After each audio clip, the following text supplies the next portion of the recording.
그래서 지난 시간에 이제 여러 가지 이야기를 드렸습니다. 성령의 근심, 다음에 소멸에 대해서 쭉 이야기를 해드리면서 이제 오늘은 성령의 거역에 대해서 말씀을 드립니다. 성령의 회방. 이 성령 회방죄는 우리 주님께서 아주 엄하게 이야기를 했네요. 이게 보니까 성령을 회방하는 것은 사함을 못 받는다. 죄인으로 영원히 남는다. 그 말입니다. 그래서 이 땅에서 모든 죄와 회방하는 모든 회방은 다 사함을 받을 수 있는데 성령을 회방하는 것은 받을 수가 없다. 죄사함을 받을 수가 없다. 그렇게 말하고 있습니다. 32절에 또 반복해서 이야기해 주는데요. 누구든지 말로 예수님, 다시 인자를 거역하면 사하심을 얻지만 누구든지 이 말로 성령을 거역하면 이 세상뿐 아니라 오는 세상에서도 사하심을 얻지 못하리라. 영원히 사함을 못 받는다는 말을 하고 있습니다. 자, 그래서 이 성령의 회방에 대해서 좀 살펴보도록 하겠습니다. 성령을 회방하면 용서를 받지 못한다. 주님이 말씀하셨으니까 틀림없는 진리입니다. 오늘 본문에 말씀하신 것처럼 사람의 모든 죄와 회방은 사함을 받을 수가 있대요. 그러면 이 죄는 무슨 죄를 말하냐면 하나님을 배반하거나 배도하는 것이 아닌 일반적으로 우리가 사람과 사람끼리 부딪혀서 대적을 한다든가 또는 다른 자범죄를 말하고 있습니다. 내가 스스로 지었던 죄입니다. 하나님을 거역하는 죄 아닌 거. 다른 말로 말하면 지난번 시간에도 좀 말씀을 드렸는데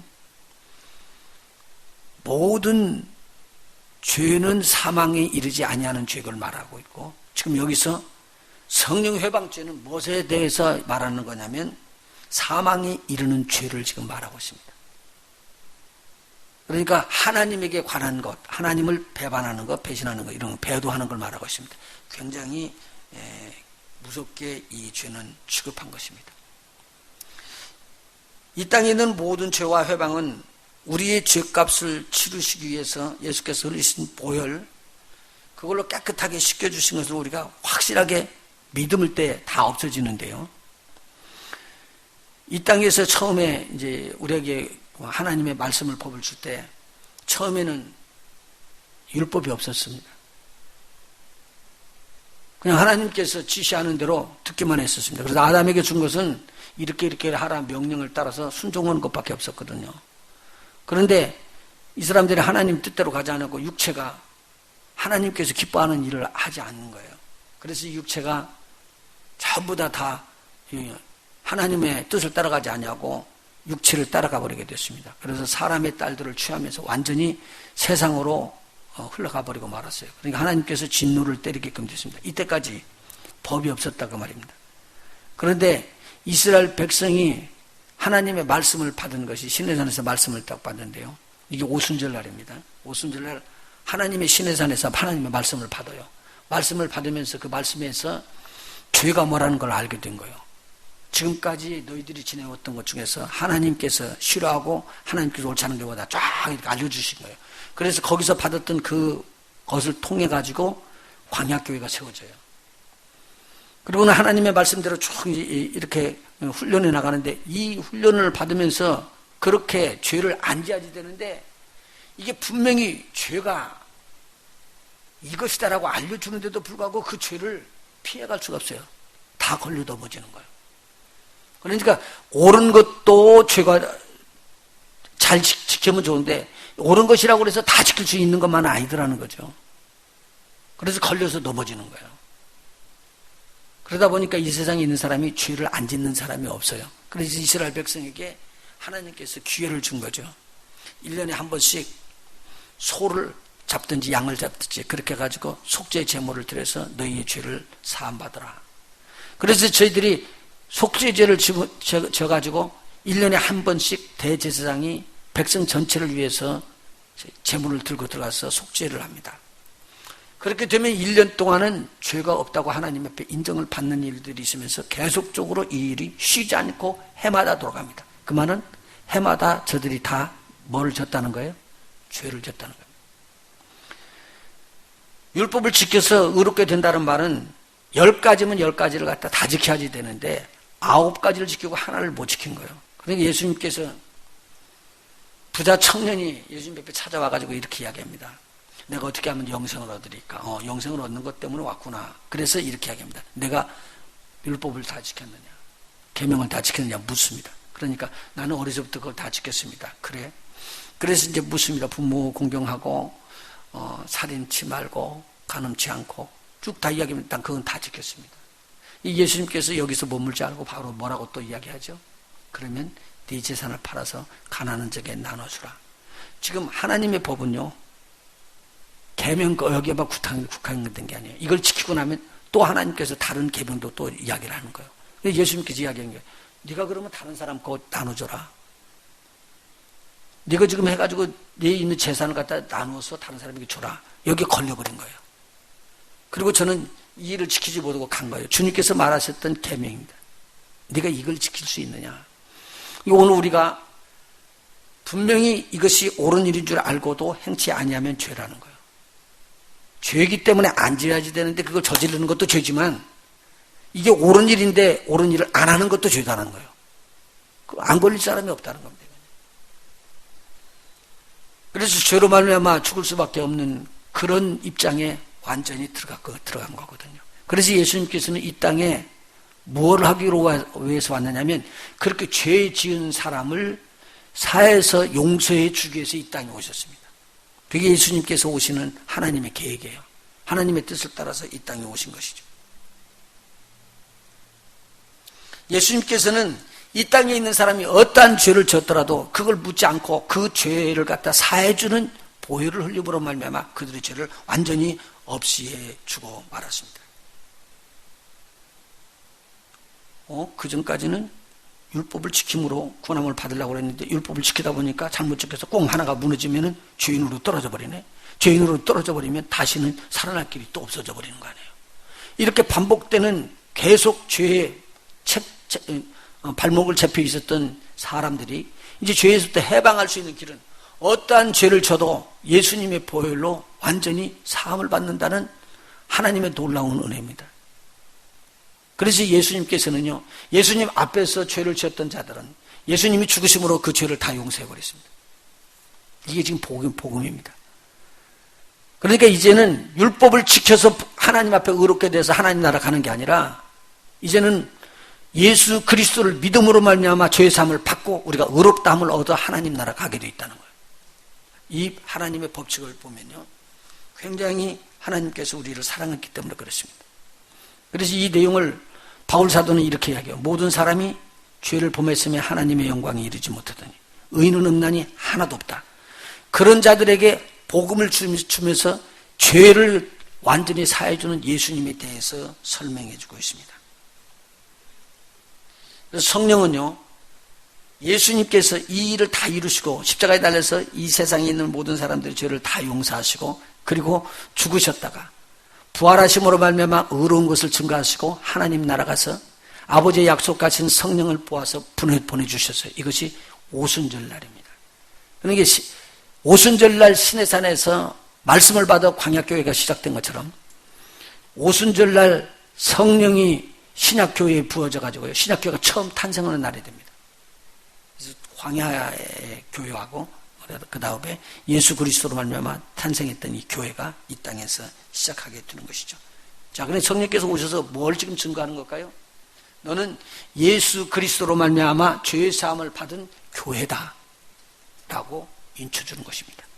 얼마나 중요한 일이지 뭐.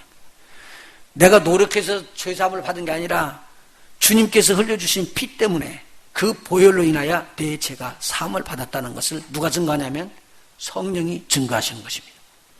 그렇기 때문에요, 앞에서 예수님께서 이야기하기를 너희들이 나를 거스리는 것은 너희들이 죄인이기 때문에 그렇다. 그 죄를 내가 내 피로 사해주기 위해서 내가 이 땅에 왔다. 그렇게 지금 선포하는 것입니다. 그런데 성령께서는 뭐라고 증거하냐면 너의 그 모든 죄를 예수님께서 피 흘리심으로 완전히 사했다. 이걸 믿어야 된다라고 선포하고 있는 겁니다. 그런데 성령이 하는 내용을 갖다가 거역하고 너 나는 안 믿겠어. 그건 아니야. 받질 않게 되면 성령을 거역하거나 회방하는 일들이 일어나게 되면 이때는 천국이 회방된다는 이야기를 말하고 있습니다. 천국이 오는 것을 막아버린다는 내용이죠. 오늘 이런 일들은 이 땅에서나 저 하나님 나라에 가서까지도 절대 사함을 받을 수가 없기 때문에 죄인은 죄를 가지고 천국에 갈 수가 없다는 말입니다. 굉장히 무서운 말씀을 해드리고 있습니다. 자, 오늘 성령께서 누구를 증거하신다고요? 예수 그리스도를 증거합니다. 예수 그리스도가 뭐 하셨다고요? 바로 저와 여러분의 죄를 져. 그러니까 저는 저의 죄, 여러분은 내 죄. 한번 해보십시오. 내 죄 때문에 예수님이 죽으신 것을 성령이 증거하신다. 성령의 회방은 뭘 말하냐면 이것을 회방하는 겁니다. 이것을 회방하는 겁니다. 자, 성경 찾아보시죠. 히브리서 10장.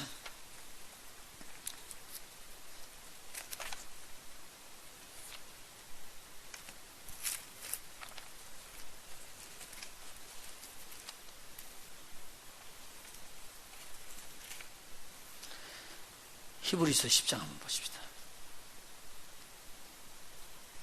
26절부터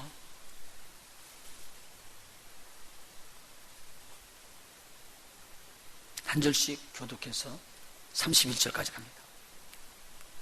26절부터 31절까지 교독합니다.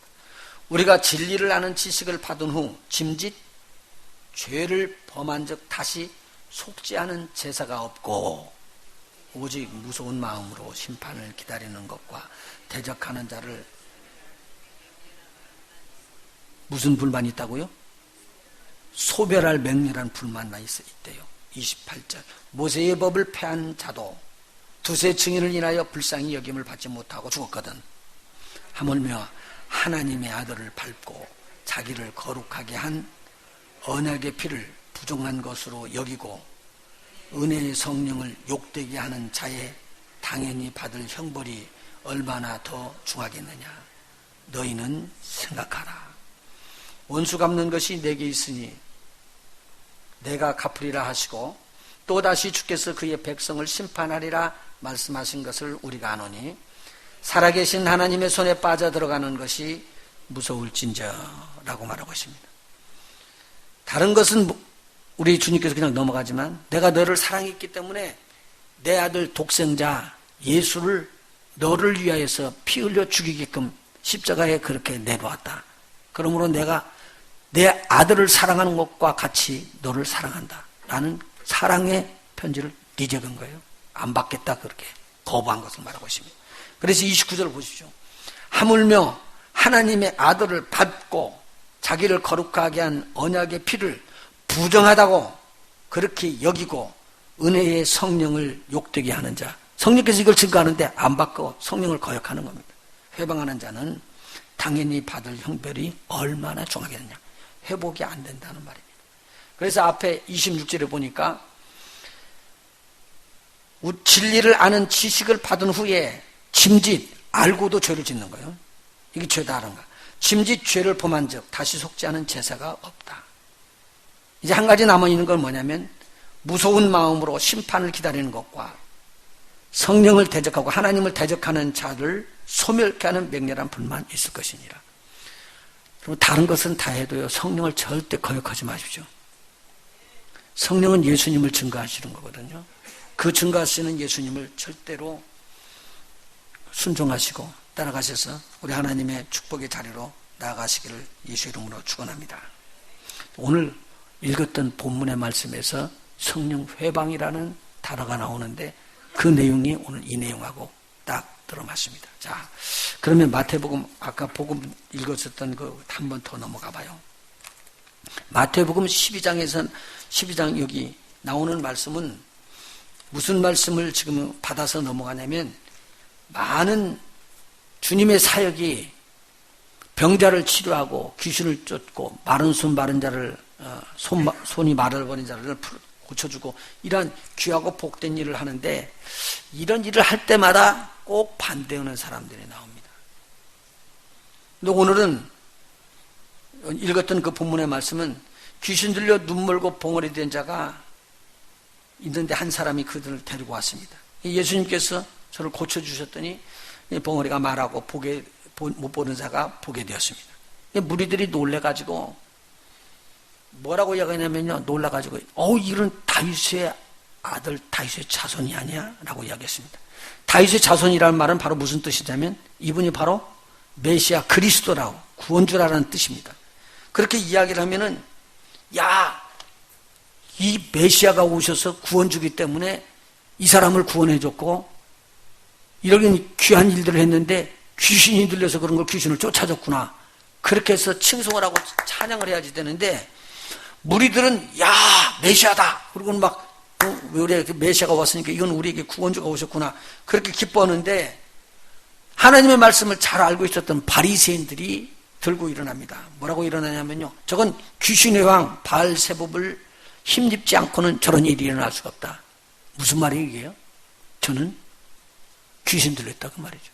귀신에게 들려서 그 짓을 한다고 이렇게 이야기하는 거예요. 그리고는 하대하는 거예요. 그런데 예수님께서 너무 마음이 답답한 거예요. 이 일은 아무나 일어나는 일이 아니요. 하나님께서 했던 게 귀한 일들이 일어났는데 이 일을 갖다 거보고 있는 거예요. 그래서 예수님께서 이야기합니다. 스스로 분쟁하는 나라 망한다. 스스로 분쟁하는 동네도 무너진다. 스스로 분쟁하는 그렇게 마귀의 나라는 무너질 것이니라. 절대 그렇게 그들은 하지 않는다. 그러면서 이야기합니다. 내가 하나님의 성령을 힘입어서 귀신을 쫓아낸 것이면 너희에게 하나님의 나라가 임하였느니라. 그렇게 이야기를 해줬습니다. 그러면서 이야기합니다. 사람이 먼저 강한 자를 결박하지 않고야 어떻게 그 강한 자의 집에 들어가서 그 세간을 늑탈하겠느냐. 결박한 후에야 그 집을 늑탈하리라. 이 사람이 있었을 때 그 귀신이 들어갔고 이 사람을 잡은 것은 이 사람이 그 귀신보다 약하기 때문이라는 거예요. 그래서 결박시켜놓고 자기 마음대로 해요, 귀신이요. 그런데 하나님의 성령이 탁 임하고 나니까 이 강한 자를 결박을 해버린 거예요. 그러니까 이 사람 안에 들어있었던 이 귀신이 묶임을 받아갖고 추방을 당하고 나니까 이 사람이 자유함을 얻어버렸네요. 그 이야기를 해주는 거예요. 그러니까 그전에는 무슨 나라냐? 마귀의 나라가 이 안에 들어와 있었다.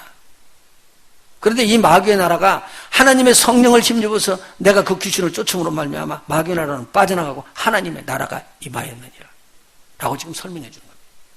굉장한 말이에요. 그런데 이 내용을 뭐라고 설명하냐면요, 하나님의 나라가 임하였던 것을 하나님의 나라가 임한 것이 아니라 귀신의 나라가 임하였다고 지금 달리 이야기를 해주고 있었다는 내용입니다. 보십시오. 이렇게 치료받고 고쳐지는 이 모든 것들이 누구의 이름으로 일어날까요? 예수 그리스도의 이름으로 일어나는 거거든요. 그러니까 예수님께서 누구를 힘입었어요? 성령을 힘입었지만 역사는 누가 하신 거예요? 예수님이 하신 거예요. 그래서 예수님께서 일으켜서 이 하나님의 나라를 이뤄놨는데 이 하나님의 나라를 거부하는 거예요. 이건 하나님 나라가 아니고 귀신의 나라다. 이건 귀신이 들어서 귀신을 쫓아낸 것이다 라고 이야기를 하는 겁니다. 그래서 하나님의 나라가 들어온 것을 환영하지 아니하고 하나님의 나라가 들어온 것을 회방하고 거역한 것입니다. 귀신을 쫓는 것을 왜곡했다는 말이죠. 다른 말하면요, 예수님이 귀신 들렸고 예수님이 귀신에게 이용당하게끔 귀신에게 잡혔다고 그렇게 말하고 있는 내용입니다. 그래서 예수님께서 말합니다. 하나님의 나라가 임하였다라고 이야기를 하시면서 이것을 해방하면 안 된다는 이야기를 지금 해주고 있는 것입니다. 자, 하나님의 나라는 성령을 힘입지 않고는 임하지 않습니다. 꼭 기억하십시오. 만일 성령께서 하나님의 나라를 임하게 하시는 일이 회방을 받게 된다면 하나님의 나라가 임하는 것이 막혀지고 있다는 말입니다. 분명히 기억하십시오. 마귀보다는 성령의 역사가 더 훨씬 강하다는 겁니다. 강하다는 겁니다. 그래서요, 나중에 성경을 찾아보면요, 마지막에 이 말세가 돼서 주님께서 마지막 공중 재림하고 이 땅에 재림을 오시고 오고 심판이 떨어질 텐데 그때가 들어오면 마귀가 엄청나게 악하게 혼돈을 와버리는데 그때도 못 움직이고 꽉 붙잡혀 있는 것은 뭐냐면 하나님의 성령께서 이걸 딱 잡고 막고 있습니다. 너 움직이지 마라. 그런데 이 하나님의 성령께서 이 하는 일들을 딱 놓을 때가 옵니다. 그때는 주님 우리는 들림받아야 돼. 들림받아야 돼. 지금까지 성령께서 이 악한 마귀의 하는 일들을 꽉 잡고 있습니다. 절대 이 선을 넘어가지 말도록 그렇게 합니다. 그런데 마귀가 허락을 받고 이 땅을 짓밟을 때가 옵니다. 그때는 성도들의 권세가 다 깨져버립니다. 그때까지 딱 놓고 붙잡고 있습니다. 오늘 우리가 성령께서 우리에게 들어와서 지금까지 묶여 있었던 모든 것들을 그래서 지금은 은혜 받을 때입니다. 그래서 귀신의 무리들이 떠나가고 우리한테 자유롭게 해야 할 때요. 그런데 제가 이야기를 드렸지만 귀신이 보이면 얼마나 좋겠어요. 안 보이기 때문에 귀신이 우리 속에서 들어가서 역사하는 그 모든 것들을 중에서 나쁜 부분들은 다 뽑아내야 됩니다. 보십시오. 예수님께서 제자들을 뽑아서 세울 때 제가 성경을 읽으면 읽을수록 자꾸 그래요. 그런데 제자들을 뽑아서 세웠을 때 왜 세웠느냐면요. 같이 있게 하는 거예요. 같이 있어서 뭐라는 거예요? 예수님을 알게 하는 거예요. 예수님 안다는 말은 하나님을 안다는 말이에요. 하나님과 성령의 역사를 보고 알아라는 거예요. 그것 때문에 같이 제자들이 있고 두 번째는요. 나가서 전도하는 거예요. 하나님의 나라다. 하나님의 나라가 임했다. 하나님의 나라를 설명하는 거. 세 번째는요. 귀신 쫓는 거예요. 그리고 질병을 치료하는 거예요. 이것이 공통적인 패턴으로 딱 기록되어 있습니다. 성경이 그렇거든요. 그러니까 오늘 우리에게 주시는 하나님의 놀라운 축복은 성령으로 충만함을 받으면은 뭘 느끼냐면요. 우리 안에 벌써 이미 예수님께서 이루어졌던 엄청난 구원의 사역을 우리 성령님께서 증거합니다. 그렇게 하나님이 이루셨다라고. 그것을 증거하는 것을 마음속에 받아주는 자들에게는 성령께서 오늘도 역사하게 되어 있습니다. 할렐루야. 꼭 그렇게 되시길 예수님으로 축원합니다. 우리 성경은 또 자꾸 나와요. 마가복음 3장 15절. 마가복음 3장 15절.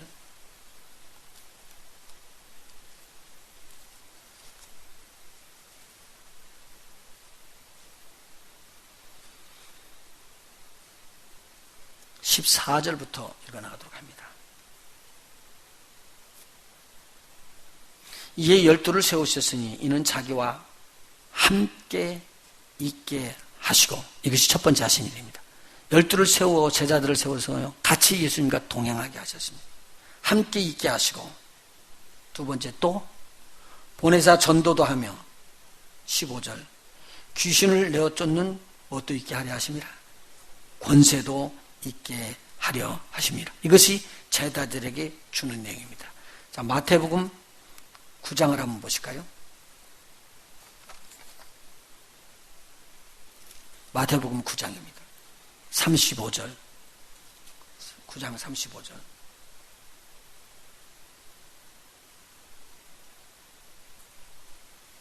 예수께서 모든 성과 촌에 두루 다니사 저희 회당에서 가르치시며 천국 복음을 전하시며 모든 병과 모든 약한 것을 고치시니라. 그리고 10장 1절이요. 예수께서 그 12 제자를 부르사 어떻게 됐어요? 더러운 귀신을 쫓아내며 모든 병과 모든 약한 것을 고치는 권능을 주시니라. 그래서 7절이요. 가라 가면서 전파하여 말하되 천국이 가까웠다. 뭐가 가까웠다고요? 천국이 가까웠다 하고 병든 자를 고치며 죽은 자를 살리며 문둥이를 깨끗하게 하며 귀신을 쫓아내되 너희가 거저받았으니 거저주어라 라고 일하고 있습니다. 마태, 마가뿐만 아니라 누가도 같은 내용을 이야기하고 있습니다. 마지막일수록 하나님께서는 더 이런 일들을 정확하게 하시리라고 봅니다. 그러니까 이 땅에 이제 흐려졌어요. 그냥 예수의 복음만 받으면 됐다고 그러고 귀로 받고 귀로 흘리고 돼 있어요. 영적인 싸움을 몰라요. 그리고 내 안에서 이 영적 싸움을 하는 성령을 힘든 일을 안 해요. 여러분, 성령 받는 이유는 뭐예요? 성령 충만하게 해서 뭐 하자는 거예요? 이 땅에 하나님의 나라 증거하는 거죠. 누구를 통해서요? 예수 그리스도를 통해서요. 그거 증거하는 것이 성령의 역사예요. 오늘 여러분, 저와 여러분이 성령의 충만함을 받아서 이 일을 하시기를 예수의 이름으로 축원해 드립니다. 자, 그런데 오늘 히브리서 10장 29절 같이 예수 그리스도께서 하셨던 모든 일들을 짓밟는 모든 자들은 성령을 회방하는 자들입니다. 오늘 이상하게 생각하지 마세요. 하나님의 성령의 역사가 일어나는 역사를 거부하게 되면은 이것은 하나님께서 기뻐하지 아니하는 일입니다. 그 일에 동참하시고 여러분도 같이 기도하시고 연합하는 일을 하게 될 때 하나님께서 크신 역사가 일어나도록 저와 여러분에게 함께 하실 줄로 믿으시기 바랍니다. 자, 그러면 마지막 하나 이것 말씀드리고 마치도록 합니다. 만일 하나님이 우리를 위하셔서 성령을 우리에게 부어주시고 성령이 우리에게 함께 하시다면 우리를 대적할 자가 없다는 말입니다. 자, 보십시오. 아까 조금 전에 말씀을 드렸습니다. 이 사람 속에 귀신이 들어가서 이 사람을 억어해서요. 이 사람이 정상적으로 듣고 있었고 다 할 수 있는데, 그리고 볼 수 있었는데 못 보게 해버린 거예요. 그리고 듣지도 못하게 한 거예요. 그런데 하나님의 성령이 임하셔서 예수님께서 이 귀신을 뽑아내놓고 나니까 여기에 하나님의 나라가 임하여버렸습니다. 하나님의 나라가 임하니까 이 사람이 보고 듣고 그런 일들이 일어난 거예요. 그러면 조금 전에 무슨 나라에 있었어요? 하나님의 나라가 아니었고 마귀의 나라였었는데, 귀신의 나라였었는데, 이 귀신의 나라가 빠져나가고 나니까 하나님의 나라가 임하였다라는 내용입니다. 굉장히 충격을 받았어요. 이 예수님을 통해서 하나님의 성령을 이렇게 부어주셨는데요. 하나님의 성령이 부어주셔서 이 하나님의 성령은 이제 어느 다른 것들도 이길 수 있는 힘이 없어요. 성령께서 그렇게 하나님이시기 때문에 막강한 파워를 갖고 계신 분이에요. 근데 이 하나님께서 이 성령을 예수 그리스도를 통해서 우리에게 부어주셨는데 우리에게 다른 것을 주지 않겠느냐라고 말하고 있습니다. 다시 말해서요.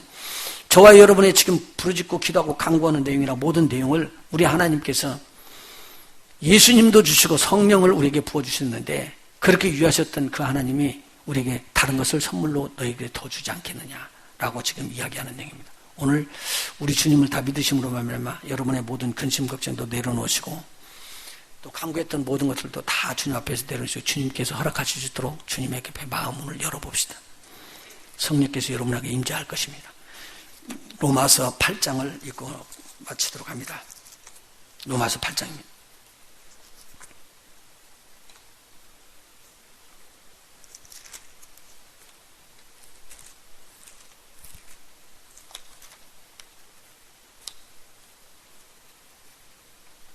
로마서 8장입니다. 먼저 13절 다시 한번 읽어볼까요? 반복하면서요. 시작. 너희가 육신대로 살면 반드시 죽을 것이로되 영으로서 몸의 행실을 죽이면 살리니 무릇 하나님의 영으로 인도함을 받는 그들은 곧 자, 여러분이 하나님의 영으로 인도받죠? 그러면 여러분 하나님의 아들들입니다. 얼마나 귀한지 모르죠. 16절 시작. 성령이 친히 우리 영으로 더불어 우리가 하나님의 자녀인 것을 증거하시나니 자녀이면 또한 후사 곧 하나님의 후사요 그리스도와 함께 한 후사니 우리가 그와 함께 영광을 받기 위하여 고난도 함께 받아야 될 것이니라. 그 다음에 비상한 말씀입니다. 18절부터 한번 읽어나가 봅니다. 생각하되 현재의 고난은 장차 우리에게 나타날 영광과 좋게 비교할 수 없도다. 여러분이 고난당하는 것은요, 오늘 찬양 드린 것처럼 여러분들 정금처럼 뽑아내가지고 하나님 나라에서 상급으로 여러분에게 갚아주실 것입니다. 19절입니다. 피조물에 고대하는 바는 하나님의 아들들에 나타나는 것이니, 여기서 제가 지난번에도 말씀을 드렸습니다. 이 성경 구절을 읽을 때 하나님의 아들 단수로 썼으면 독생자 예수를 말합니다. 근데 여기서 하나님의 아들이 단수예요, 복수예요? 복수로 썼어요. 그러면 누구를 말하고 있을까요? 우리 지금 믿는 자들을 말하고 있습니다. 믿는 자들 앞에 나타나는 것이니, 아니 피조물들이 고대하는 것이 누가 나타나는 거라고요? 하나님의 아들이 아니라 아들들, 저와 여러분들이 다 믿어 거듭나는 것을 바라고 있대요. 왜냐면요, 20절이요. 피조물이 허무한데 굴복하는 것은 자기 뜻이 아니요 오직 굴복케 하시는 이로 말미암음이니라. 피조물도요 영원히 살기를 원해요. 그런데 피조물이요 죽을 수밖에 없어요. 왜냐하면 이제는 종로로 됐기 때문에. 21절. 그 바라는 것은 피조물도 썩어지며 종로로 단 데서 해방되어 하나님의 자녀들의 영광의 자유에 이르는 것이니라. 저와 여러분은 이제 부활의 소망이 있죠. 영원히 썩지 않는 그런 소망을 갖는데 이 땅에 있는 모든 것들은 지금 자기가 썩을 것을 알고 있다는 거죠. 주인이 바꿔졌기 때문에. 처음에 하나님께서 아담을 통해서 생명을 주시고 영생을 주셨던 그 놀라운 축복은 아담이 잃어버림과 동시에 누가 장악했냐면 사단이 장악해버렸어요. 그래서 제가 이것을 보면서 이야기를 많이 해요. 라이온 킹인가? 제가 이야기를 계속 해주죠. 거기 보면 그 사자가 진짜 착한 사자가 딱 왕이 됐을 때는 온 막 풀이 막 잘 나고 좀 더 좋은 땅이 됐는데 악한 왕이 딱 올라가서 딱 잡고 나니까 땅이 전부 다 뭐로 변해요? 폐허로 변해버려요. 지금 이 땅에 있는 것들이 아무것도 모르는데 우리는 모르지만 이 땅에 있는 것들이 이거 하나님의 아들들이 없네. 하나님의 아들들이 없네, 있네. 다 아는 거예요. 요새 한 분이 불교 논문을 쓰다가 이제 석사학위 논문을 쓰다가 이제 끝내놓고는 집에 딱 들어갔는데 하나님께서 직접 만나줬대요. 하나님에 대해서 전혀 모르는데 그래가지고 충격적인 것을 받았는데 그분이 그래요. 나중에 하나님께서 은혜를 더해서 이렇게 바라보니까 이 사람은 눈에 하나님의 영이 없고 이 사람은 하나님의 빛이 있고 빛이 없다. 그걸 다 아는 거예요. 그래서 이렇게 죽은 사람도 있구나. 사는 사람도 있구나. 이분이 알아진 거예요. 우리가 하나님의 일들을 알아버리는 것처럼 밖에 있는 모든 식물들이 보고 아는 거예요. 제가 보니까요. 제가 은혜를 받고 거듭나고 나서 그때 거듭난 줄도 모르고요. 기도고 나서 막 은혜고 회개를 하고 막 하나님 앞에 돌아서 이제 절대로 하나님 믿겠습니다. 그리고 저희 교회 문을 이렇게 열으니까 탱자나무가 쭉 이렇게 줄려 있는데 탱자나무가 막 잎사귀가 웃어요. 내가 가만히 보니까 그가 나를 보고 웃는 거예요. 왜 웃을까요? 내가 하나님의 아들이 됐대. 지금 깨달아지는 거예요. 나는 내가 거듭나서 저것이 웃는 것을 내가 봤다고 했겠는데 그게 아니고 그 나무가 누구를 본 거요? 혹시 그런 사람이 있어요? 막 가는데 모든 만물이 막 웃고 영접하는 것까지 거듭나고 난 다음에 경험이 있습니까? 그것 본 사람들은요, 그 만물들이 누구를 봤냐면 나를 보고요, 나를. 내 안에 뭐가 있는 것을요? 생명이 있는 걸 보았다는 거예요. 지금 여기 그 말 나오는 거잖아요. 자, 그럼 한번 봅시다. 22절. 피조물이 다 이제까지 함께 탄식하며 함께 고통하는 것을 우리가 아나니 이뿐 아니라 또한 우리 곧 성령의 처음 익은 열매를 받은 처음 익은 열매는 예수님이십니다. 나중에 또 설명이 되면 이건 또 나중에 해드릴게요. 우리까지도 속으로 탄식하여 양자될 것 곧 우리 몸의 구속을 기다리느니라. 우리가 구속을 입어서 양자돼 갖고 완전히 바꿔주게 되면 우리 몸이 그때는 썩어요, 안 썩어요? 안 썩는 영화의 몸을 입게 되는 것을 기다린다 그 말입니다. 그래서 24절이요. 같이 읽어볼까요? 24절에 시작. 우리가 소망으로 구원을 얻었음에 보이는 소망이 소망이 아니니 보는 것을 누가 바라리요? 만일 우리가 보지 못하는 것을 바라면 참으로 뭐 할지니라? 기다릴지니라. 참음으로 기다릴지니라. 자, 그래서 26절에 이 귀한 은혜가 임했습니다. 같이 읽어볼까요? 시작. 이와 같이 성령도 우리 연약함을 도우시나니 우리가 마땅히 빌 바를 알지 못하나 오직 성령이 말할 수 없는 탄식으로 우리를 위하여 친히 간구하시느니라. 저와 여러분이 하나님의 자녀 됐는데 하나님의 자녀 된 것을 인식을 못하고 살 때가 많아요. 안 그래요? 많지요. 그런데 그때마다 우리 성령께서 이야기해요. 너는 하나님의 자녀다. 좀 떳떳하게 해라. 여러분이 자녀가 있는데 자녀가 들어가고 항상 아버지 좀 주세요. 그리고는 가는데 야 그건 너 자유롭게 써. 너 우리 집에 우리 아들 아니야. 그냥 자유롭게 써. 근데 나중에 먹을 때도 아버지 이거 하나 주세요. 그냥 쓰라니까. 아버지한테 그렇게 하면 아버지가 너무 답답할 거예요. 그건 네 거나 다름없어. 네가 쓰라니까.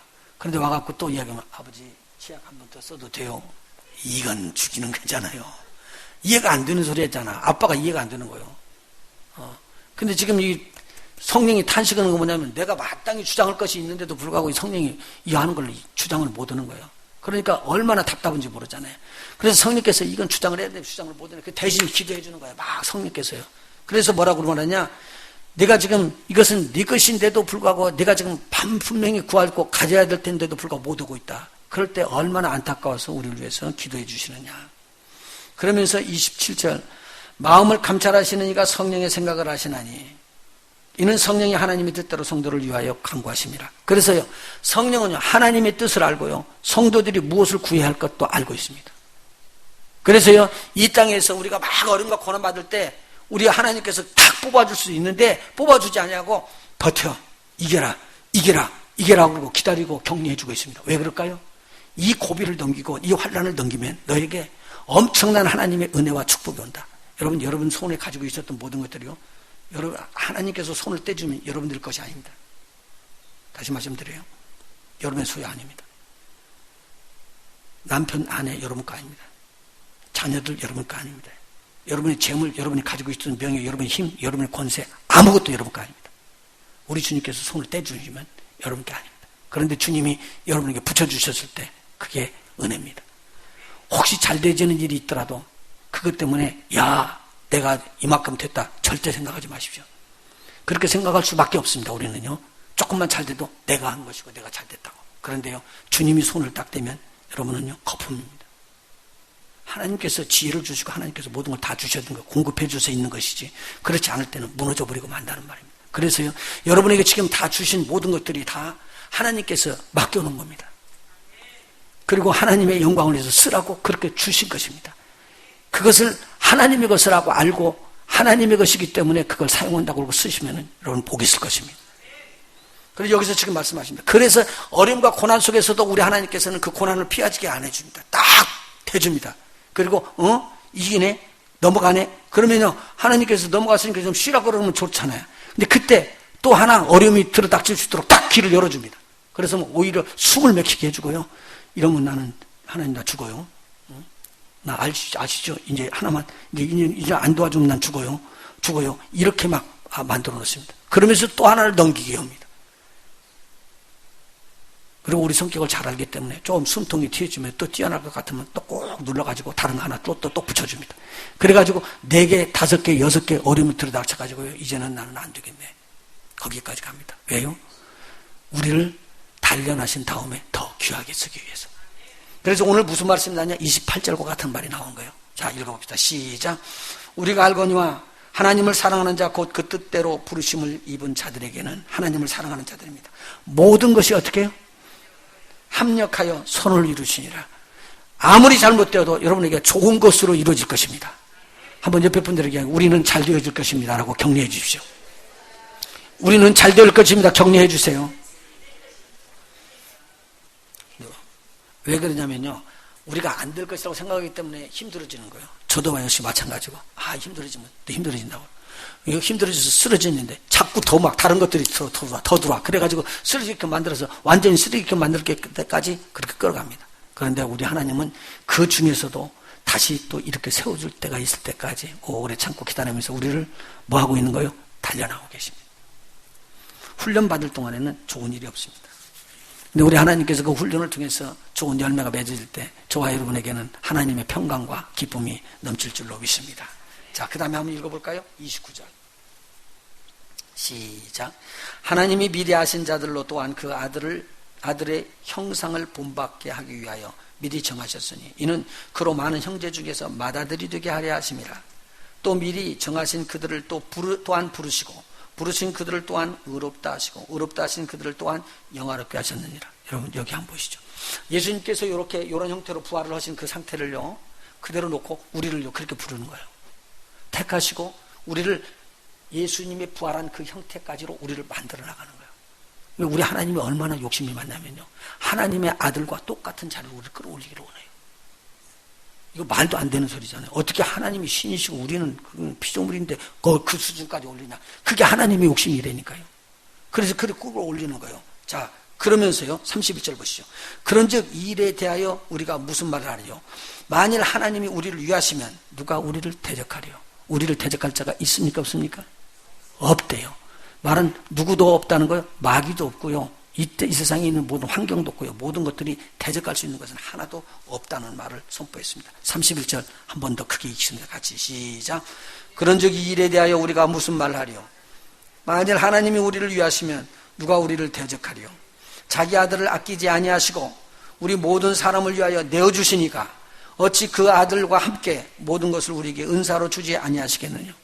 예수님을 십자가에 내주셨던 그 하나님이 우리에게 더 어려운 것이 있을지라도 다 부어줄 거 아니냐. 더 좋은 것을 달라고 해도 주실 것이 아니냐라고 말하고 있습니다. 소망 안에 사시기를 예수 이름으로 축원합니다. 33절이요.